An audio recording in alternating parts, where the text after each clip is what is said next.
Well, it's almost the end of the year, and as 2021 draws to a close, I was pretty keen to get this video in before Christmas.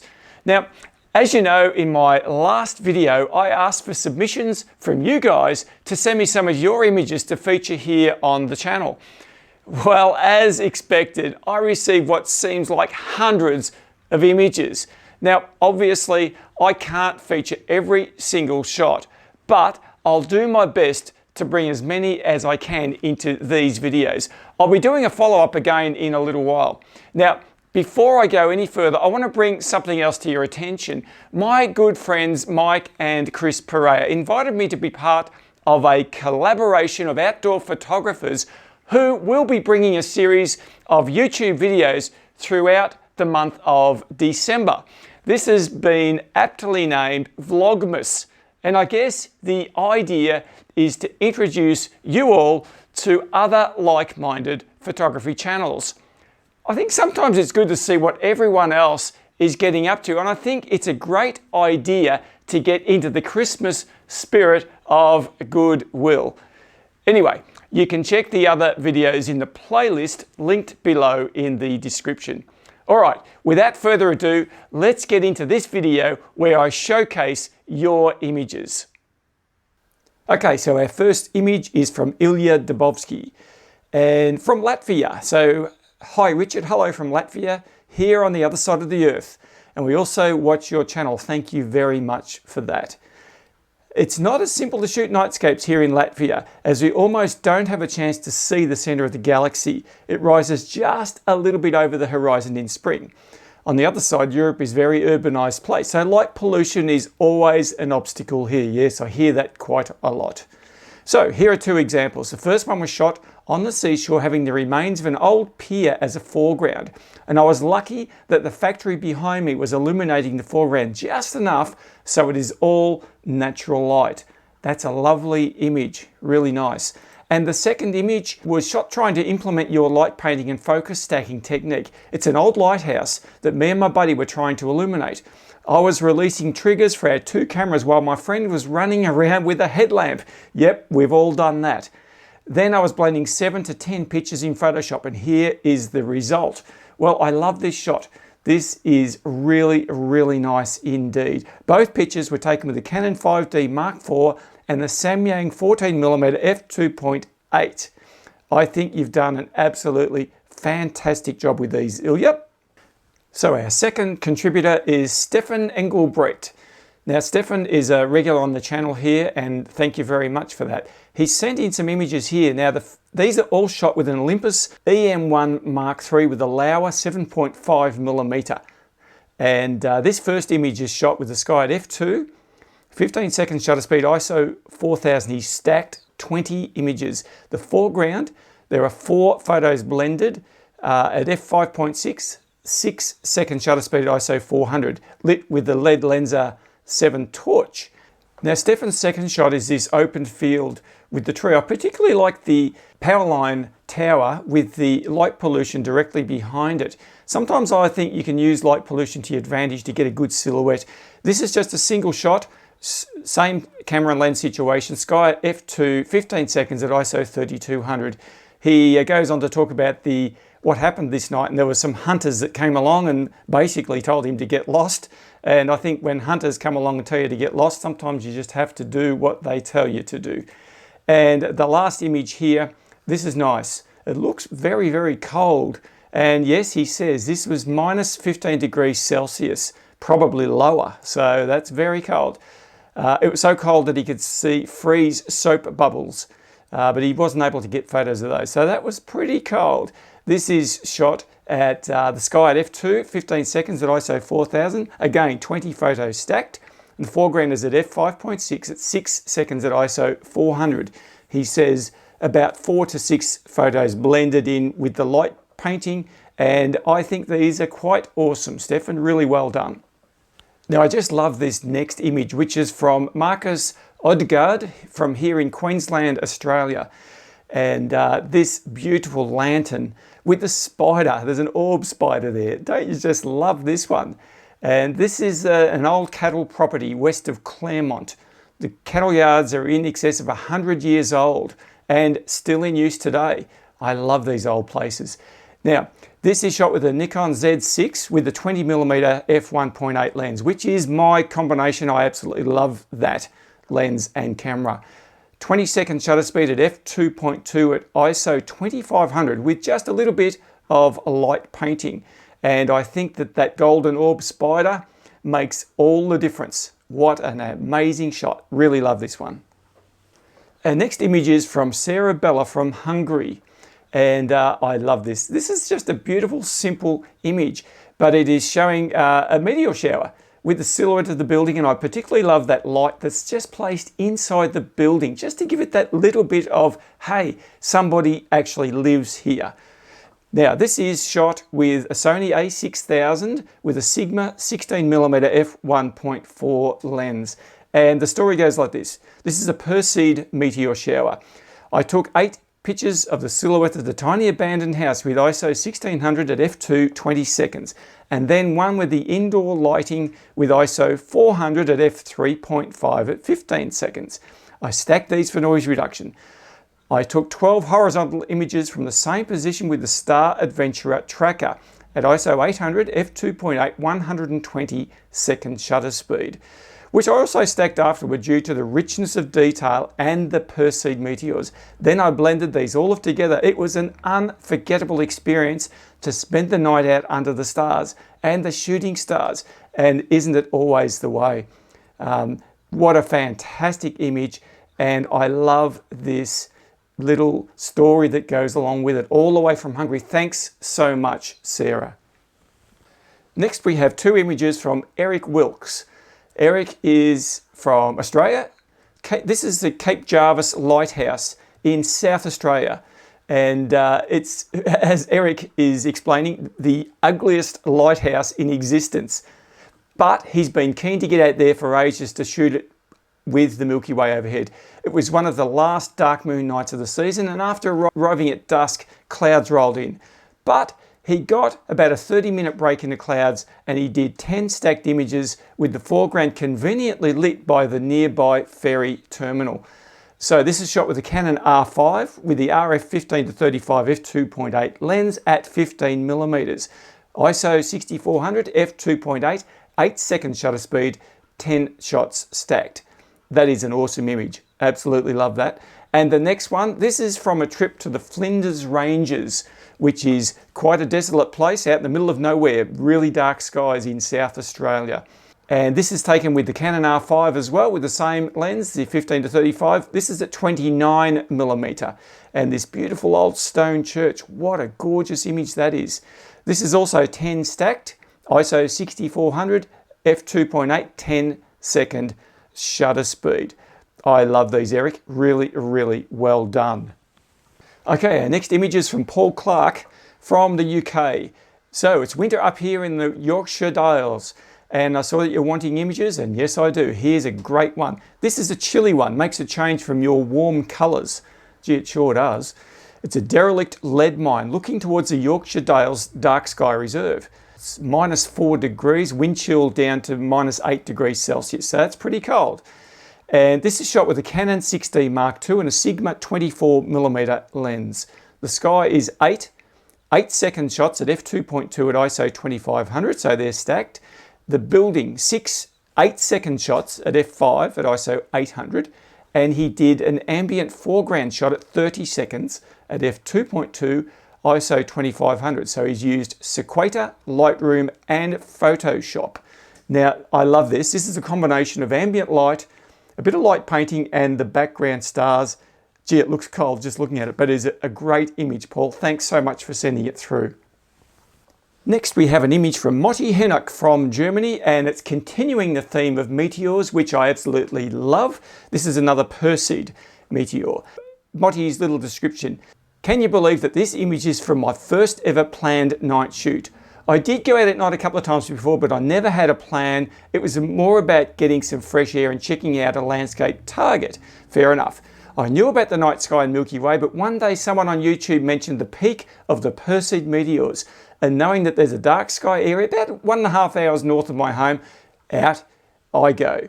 Now, After checking a few locations, I ended up at the top of a mountain that hosts an old monastery, and there's this famous for its cross. Just above there's a viewpoint with these 3 Golgotha crosses. And he thought to himself, yes, these will make a good foreground. So we're using a Nikon D610 with a Samyang 14mm f2.8 lens. This is shot at 25 seconds shutter speed at ISO 3200. Now he did take quite a few images, but he didn't think he was happy with any of them. He didn't see any meteors hardly. Being inexperienced, he didn't really think he captured anything. So he took these pictures. There were 4 or 5 other photographers around equally unhappy about the meteor turnout. So after about 1 AM, I gave up and drove home, he says. In the morning, I imported the pictures into my computer, and you can imagine my reaction when I saw this image. It had the Milky Way in it as well, something he didn't even plan or think about. Well, how about that? Sometimes it just happens, and you've just got to be in the right place at the right time. Thanks so much, Moddy. I appreciate you sending this image through. And here we are at the USA, and this is an absolutely stunning image. I just love these old cars, especially the rusty ones, especially the ones with bullet holes through the doors, with the Milky Way behind. So this is from Michael Lee, and Michael says, I've been a follower of your channel for quite some time and really appreciate the inspiration I've taken from your work and your teachings. Thanks very much, Michael. He's tried his hand at Milky Way nightscapes when the core started rising earlier in the Northern Hemisphere. The attached image is actually one of my earliest attempts at the process. It was captured in an area known as Ranch Park here in Lassen County, California, United States, and features a wonderful old bullet-ridden Chrysler that sat in this field for years. While I'm not trying to be anyone other than myself in photography, one of the best compliments I got all year was when someone in a Facebook group commented that he thought it was a Richard Tatty image at a glance. I did battle light pollution a bit because it's right on the edge of town, but I still rather like the result, and so do I. Michael, I think it's a fantastic image. Now, Michael has used a Canon 16 Mark II with a Rokinon 20mm f1.8 lens. He's used a lead lens of P7.2 with the half CTO gel for light painting. That's pretty much what I use as well. He's taken 10 stacked frames for the sky at f2.8, ISO 6400, 10-second shutter speeds, 5 light painted frames of the car shot in bulb mode, keeping the shutter open at, where are we? ISO 1600s, and he's got various exposure lengths. So he's experimenting a bit with the lighting and exposure times, and I think that's a really good idea. So he's blended this together in Sequator, Photoshop and Lightroom. Fantastic image, Michael, well done. So as we continue on, we're back to Australia, and this is a really good photographer from here called Dan Haynes. And Dan, this first image is taken, he's shooting with the Sony A7R II, with the Samyang 14mm f2.8, and this building is a single shot, 30 seconds at ISO 2000. Particularly like the angle of light that you put in there, Dan. This is a really nice image indeed. And then we have an awesome image of the Roafuki complex in the Milky Way, that beautiful Milky Way that we see here in the Southern Hemisphere. Now this one is shot, it's tracked on a Star Adventurer, 2 to 3 minutes at f4 at ISO 1800. Same settings on this final image, which is a seascape somewhere, but gee, that's a gorgeous image. Really, really nice. I'm not sure the focal length of these two, if they're all the Samyang, because that middle image looks a little bit closer in than that, but either way, these are all fantastic shots. Dan is quite a prolific photographer here. He's got some great work, as have lots of other people that sent images in to me. Thanks, Dan. Love these. And now we're heading back to Germany. These images are sent through from Michael Zbick. Love these, Michael. Michael's shooting with a Nikon Z6. This first image, which is called Moonlight Serenade, is shot with the Nikon 24-70 f4 lens. So that's good. Not many people shoot nightscapes with that lens, but I have done so, and it's a pretty good sharp lens. It's a kit lens, but it's a good lens. He shot 9 images at 24mm focal length, 13-second shutter speed, f4, ISO 560, stacked in Sequator. Okay, so there's a bit of snow there. I love just that basic silhouette of a tree. You just cannot beat it. It's lovely. Now we have harvest time, and again, this is a beautiful image Shot this time with the Samyang 14mm f2.8. So he shot 12 sky images at 17-second shutter speeds, f2.8, ISO 4000, stacked in sequator. Foreground 8 times 30-second shots at f4 at ISO 500. Looks like there's a little bit of light coming from somewhere there. He says it's a class 4 Bortle sky. Frankfurt Airport is not that far away, so there's a bit of light pollution there in the sky. I actually don't mind the way that light pollution tapers off and it gives a nice silhouette to the foreground subject, which I think can actually be a benefit. Back on the farm, this is called Poseidon. Very interesting. Shot with the Samyang 14mm on the Z6 again, 10 images of the sky, 17 seconds, f2.8, ISO 4000, stacked in sequator. The foreground 8 by 17 seconds, f4 at ISO 4000. So he's put a lot of time into this one, and he's got some objects floating around in the sky there. I'm not quite sure what they are. Oh, here we go. This is during the Perseid meteor shower. Boy, I'm getting a lot of images from the Perseid meteors. So, no, nothing wrong with that. I think that's a fantastic image. So in October in Germany, the Milky Way season has ended. There's no core to be seen. But he found these apple trees on a Sunday hike and couldn't resist a hike out there again late in the evening.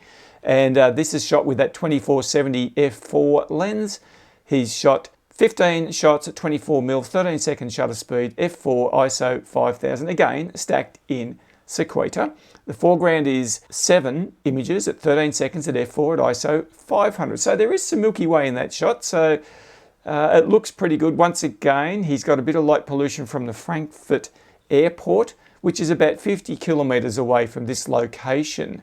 But he's working on his light painting method, and nothing wrong with that. I think it looks fantastic. Love the trees. It's good that you've got some light painting in some of your shots and the silhouettes in some others. I think that's a good way. Just mix it up a bit. Our next image is from Nick Tzankos from South Australia. And this is on his cousin's vineyard property in Renmark in South Australia. And he talks about the fact that his cousin didn't really see much of the night sky because he was always too busy working, even though from his backyard it was as clear as anything. And he's been there for 50 years. So I think Nick has encouraged him to get out there and look up at the night sky. Anyway, this is taken with a full spectrum modified Sony a7R III with the Samyang. He says 12mm f2.8. I'm not sure if that should be 14mm f2.8. Anyway, doesn't matter. It's a 30-second shutter speed. It's developed in Lightroom, Photoshop, Sequator, and Topaz. It was one of his first attempts after bumping into my YouTube channel many years ago. He's learned a bit more since then, but have unfortunately been locked up in Melbourne, which has had more lockdowns than anywhere else in the world for the last 2 Milky Way seasons. Wow, that's not too good, Nick. But anyway, thanks so much for sending this image in. I hope 2022 lets us all get back out there under the stars again. Oh, and what a beautiful image this is. Now, this is from Simon Stevens. Now, I don't know where Simon is from, but it's the Northern Hemisphere, somewhere. It's obviously an aurora shot. And he had this image featured in the news, so they love this one. His description says, there was a terrific storm that hit the earth and generated some fantastic displays over the northern skies. He was out shooting and the display had died down a bit. As he turned, he noticed this beam of light rising up from the horizon. It started to buckle and twist like a snake. He was in a featureless field, so he was running all over the place looking for some foreground. He found this lone bale of hay. He light painted the bale, and this is a 1-second exposure. This is shot with a Pentax K70 with a 10mm prime lens at f2.8. And he was looking for another composition with a tractor in the foreground, but unfortunately the display had started to fade away. Never mind. Love this image, Simon. Really, really nice. And now we're heading over to Wales. This awesome image is sent through from Peter Kernington. Pete was in the Pembrokeshire on the Welsh coast in August this year in his camper van. He says, I'm always on the lookout for a good foreground subject, and this one was just 1 minute from my door. It's Carrig Sampson, a 5,000-year-old Neolithic dolmen near Abercastle in Pembrokeshire, Wales, with the Milky Way behind. And he took several images to stack and light paint. This single shot worked out the best of the lot. taken on my Micro Four Thirds Panasonic Lumix GX8, fitted with the Laowa 7.5mm f2 lens. It's a 10-second exposure at f2, focused to infinity at ISO 250 and light painted with a 96 LED fitted with an orange gel cover. In post, he increased the exposure using Lightroom, tweaked the contrast and clarity slightly. Overall, he was both surprised and pleased with the result. He used Photopool's augmented reality app to pinpoint the location of the Milky Way behind this subject. And I think, Pete, you've done a fantastic job of this. I like the way you've treated the light pollution in the background. Just love the way you've lit this stone as well. It's not overlit. It's got a nice shape around it. Really, really nice image. And here we have an image all the way from Vancouver Island from Jeff Loitz. Now, he's shooting with a Pentax K70. So we've got a couple of Pentax shooters. That's really, really good. I'm not sure what lens Jeff's used for this, but it's an f2.8 aperture at ISO 3200, 10-second shutter speed. He has stacked more than one image, and he's done a bit of light painting there. Now, it's been difficult, I can tell that, because he says he's standing in the middle of a raging river by a waterfall. So, yeah, it's not easy because all you can hear is water rushing everywhere around you.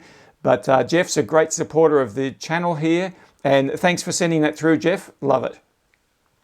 Yet another local Australian photographer, Dominic Ryan, and I love Dominic's work. This image it's very moody, and I love the way he's processed this. Taken with a Sony A7S using a Sony 20mm f1.8 lens. Like many, he says he hasn't really managed to get out as much as he'd like to this year. We've had lots of lockdowns here in Australia. Very lucky to get out a few times late in the Milky Way core season. So you can see the Milky Way there low down on the western horizon. And this was a beautiful, still perfect night. He shot this, let me have a look, at f4, ISO around 2000 from memory. He took 3 10-minute exposures to collect the ambient starlight of the landscape. Then used his MSM star tracker to get 5 2-minute tracked exposures of the Milky Way, with the lens aperture wide open and ISO 2000 once again. On the computer, he did basic corrections in raw therapy, stacked the sky images in Sequator, and then a bunch of editing in Affinity Photo to create this composite image. I like it. I think it's really, really nicely done. The second image is shot with a Sony A7R with a Samyang 24mm f1.8 lens. He's used the MSM to track the Milky Way for 2-minute exposures at f1.8 at ISO 1600. Then he's stopped down the aperture for the foreground to f5.6, used some constant low-level lighting. Here he's used 4 lights. So yeah, this is good. It's not easy to do with constant lighting to get good, even lighting with still that nice dark shadowy areas. So well done. This is really good, Dominic. He does a lot of time-lapse, does Dominic, and I think he has a YouTube channel. I think he may have featured this particular image as a time-lapse. So if you're having a look at YouTube, look at Astro Road and you'll see some of Dominic's work. Thanks heaps for sending these images in for us. Another great Australian photographer, Levin Barrett. And this is the famous Malmesbury Railway Viaduct Bridge. And I've shot this one myself.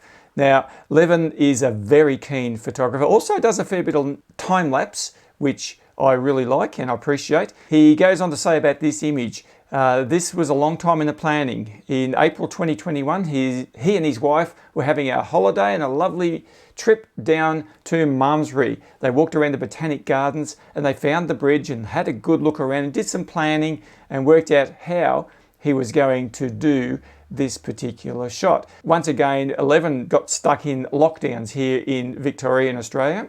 So he made the most of it when he was able to get out and shoot this bridge. And this, I know from my experience, this is quite a difficult shot to light. And you can see there the train going across. So he's captured the train. Now, the way that he's lit this is he's shot with a large Godox 308 LED light about 100 meters from the bridge to give some light to the face of the bridge. Then he set up 2 Z96 LED panels under the arch on the left side, or the main arches closer to the camera. He was going to move the LEDs to the other arches, but he found that he had just about the right blend of light with these as per the description. Then he had two cameras. So he had the Sony A7 III and an A7 R3. He's using a Zeiss Batis 18mm and 25mm lenses.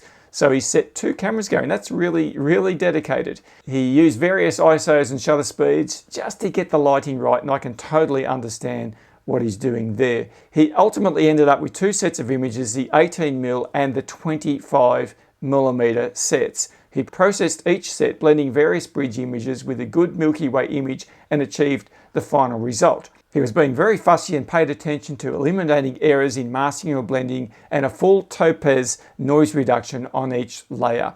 These are processed using Adobe Bridge, Lightroom, Topaz Denoise, Photoshop, and On1. So he's gone the whole hog there. As a result, this final image took me about 8 hours of processing to get right.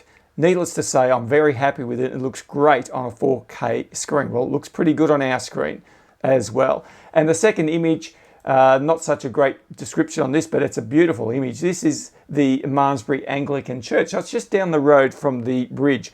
So it's a good location to go shooting because it's in a reasonably dark sky location. But as you can see here, Levin's done a fantastic job of capturing the essence of these beautiful old bluestone buildings. Now, John Bergman from Brisbane here in Australia, I sent through a couple of images. This first one, I love this. That angle looking up under the bridge with the flowing water underneath, setting Milky Way core in between. This is really nice. Well lit too. So this picture is the historic Stanthorpe Bridge in Queensland. This shot was taken at approximately 12:30 a.m. in September. It was very cold, about 0 degrees, which is quite cold in Queensland. The only light was from his wife sitting in a chair reading her Kindle. Well, there you go. Boy, oh boy. Nikon Z50 with a Tokina 14-20 f2 lens. 14mm Sky, 12 shots stacked in for noise reduction in sequator. ISO 3200 f2.8 for 8 seconds. The bridge piers low level lighting with LED panels. Okay, so he's put them underneath the bridge piers. ISO 3200 f2.8, they're 4-second shutter speeds. The creek foreground torch light painted, 3 shots, ISO 3200 f2.8 for 8 seconds. So then he's composed this image together in Lightroom and Photoshop. John's wife is the subject of our second image here. This is called Campfire Contemplation. And they were at camping at a location. He was planning to take some night shots anyway, but as he was getting his gear ready, he noticed his wife sitting by the campfire, just contemplating life with the Milky Way behind. And this was a spur of the moment shot, which kind of just happened. And that happens to me all the time too, John. She was just sitting there mesmerized by the campfire. So she's nice and still. He took one shot for the sky and then one shot for the fire and combined them in Photoshop. This is taken with the Nikon Z50 Tokina 14-20 f2 lens at 14mm. I love this. This is really good. And by the way, the Nikon Z50, I don't know too many people shooting nightscapes with that camera, but you've done a fantastic job with both of these, John. Our next image is all the way from Switzerland, Andreas Peters. So thanks for sending this through, Andreas. Now this is shot with a Sony A7 III with a Sony 12-24 f4 lens. He's used light painting with a aperture, ALC RGB light, and Godox M1 RGB light. Interesting. He shot 8 images of the sky at a 28-second shutter speed, f4 ISO 12800, stacked in sequator. The foreground is a total of 14 images, 5-second shutter speed, f4 aperture at ISO 800 with the light painting. And of course, he's combined that sequator sky into Photoshop with the foreground images. And he says, I wish you a Merry Christmas and all the best for 2022. And I certainly do wish you that as well, Andreas. Thank you so much for sending this in. This is a beautiful image. I love the way the light flows across from light into darkness. And I think that is the key. Whenever you're light painting a subject, you don't want everything to be fully lit. You want darkness and you want light and you want that shape and that shadow. And this proves that that works really, really well. Next, we have a couple of images from Kim Payne. Kim is another Aussie, and these, I love them. They're beautiful. Kim shoots with a Sony a7 III. I think, she doesn't say here, but I think it might be a 24mm f1.4 lens. Nevertheless, this first image is Trial Bay Jail, and this is where Kim has worked for 36 years. It's a grand historic site built in 1886. For this shot, I brought out 50 litres of water in my van and purpose-built a puddle to create a reflection. Oh, good on you, Kim. I love that. There's about 5 light-painted photos completed with 10 stacked sky photos. Oh, that is fantastic. I love the creativity, the lighting, and the fact that she's created a puddle. That is awesome. Absolutely beautiful. And I also love this. This is called Little Bay. It's part of the Arakoon National Park. And it's a first attempt at stacked long exposure landscape blended with stacked sky with her new 35mm lens. I'm not sure which brand that lens is, but she's looking forward to doing more of this shot. She hasn't given me the exact settings on this, but I do love the way that she's processed this image with that long exposure foreground over the cliff face there and the ocean and the rocks. That is a wonderful image, Kim. Thank you for sending these through. And we're back to the UK, and these images are from Gary Jones. And Gary is shooting with a Nikon Z6 and a 20mm f1.8 lens. Certainly a very popular combination. He is relatively new to photography. He'd recently retired and moved to the south coast of England looking for a new challenge. Well, I'll tell you what, Gary, if you're looking for a challenge, Nightscape photography is it. Now, before seeing my videos, he hadn't known much about the Milky Way or even being visible, but he's now cottoned onto it and he's gone looking for it. And here he is, just around the English Channel, taking a number of compositions. He's saying here he gets a lot of sea mist rolling in, which ruins the view of the sky, but patience has paid off. And he got out there and he's got this one here, which he's calling a local beauty shot, Cookmere Haven. This is a very popular film location, the old fisherman's cottage resting on the cliff edge. The cliffs are eroding away, so maybe the cliffs will fall over. But anyway, it looks fantastic. I love the way that there's a bit of light down there, just silhouetting that building. And there's also a couple of other images here, which he sent through. These are very, very nice indeed, of the different area around from a different angle. Looks like a broken down old jetty or something or other there. And this final one, just a different angle, but you can see the building up there on the right-hand side of the image. Either way, these are all really well done. And for someone who's not long been doing photography, and particularly not long doing nightscape photography, I think these are quite excellent, Gary. Well done. Now, anyone who follows this channel knows I'm a bit of a sucker for a car selfie type shot. And here we have a VW sitting there. This is from Stephanie, all the way from Germany. So thanks, Stephanie, for sending this through. And she's light painted her car, just like I do. I love it. This shot was taken in July 2021 with her Nikon Z6 and the Samyang 14mm f2.8 lens. Now, she's shot 10 images of the Milky Way at f2.8, 20-second shutter speeds, ISO 6400. And she's also shot 20 foreground images at f8, 15 seconds at ISO 400, stacked with Sequator and edited in Lightroom. In the background, you can see some of our beautiful Bavarian Alps. Gee, that's a gorgeous shot. Now, she goes on to say that last month she went to an astrophotography workshop from a very talented photographer, Katja Seidel, I probably got that wrong, from Germany. With her editing techniques, I've re-edited her shot and this is the result. Well, you've done a fantastic job, Stephanie, and I really appreciate you sending this one through. And now we come to our final featured image here for this particular video, all the way from the United States. This beautiful lightning shot is from Francesca Scalpi. Thanks so much for sending this through. Again, she was going out to shoot the Perseids meteor shower. Well, obviously something else took her fancy here, and you can see this lightning. By the way, Francesca follows Nick Page's channel on YouTube, and I can see a bit of influence there. Nick Page loves this sort of stuff. But anyway, these were taken off the Sonoma coast of California in the United States between about 3:20 and 4:30 a.m. on Sunday, the August the 16th of 2020. So that's a late night. Really well done. It was very dry lightning. massive summer thunderstorms, hot dry air, etc. There were 12,000 lightning strikes recorded over Northern California. Wow, boy oh boy. This is not a HDR or anything like that. These are single 20 seconds frame, not a compilation of frames. So that makes it even better. Francesca uses a Nikon D850 with a Sigma 35mm f1.4 Art Series lens. The setting is f6.3, 20 second shutter speed at ISO 160. I love the fact that there's that big, massive lightning bolt in the middle of the image, but then there's that more, well, it's just as dynamic, but further away on the right-hand side of the image. Gee, that's a good shot. No stars, but it's still a beautiful nightscape image. Thanks so much, Francesca. Okay, well, that's about all we have for you in this particular video. Thank you so much for sending through these fantastic images. And I will be putting together another one featuring more of the pictures I missed here today, somewhere down the track. I also want to thank you for your ongoing and generous support of my work here on the channel. It really means a lot.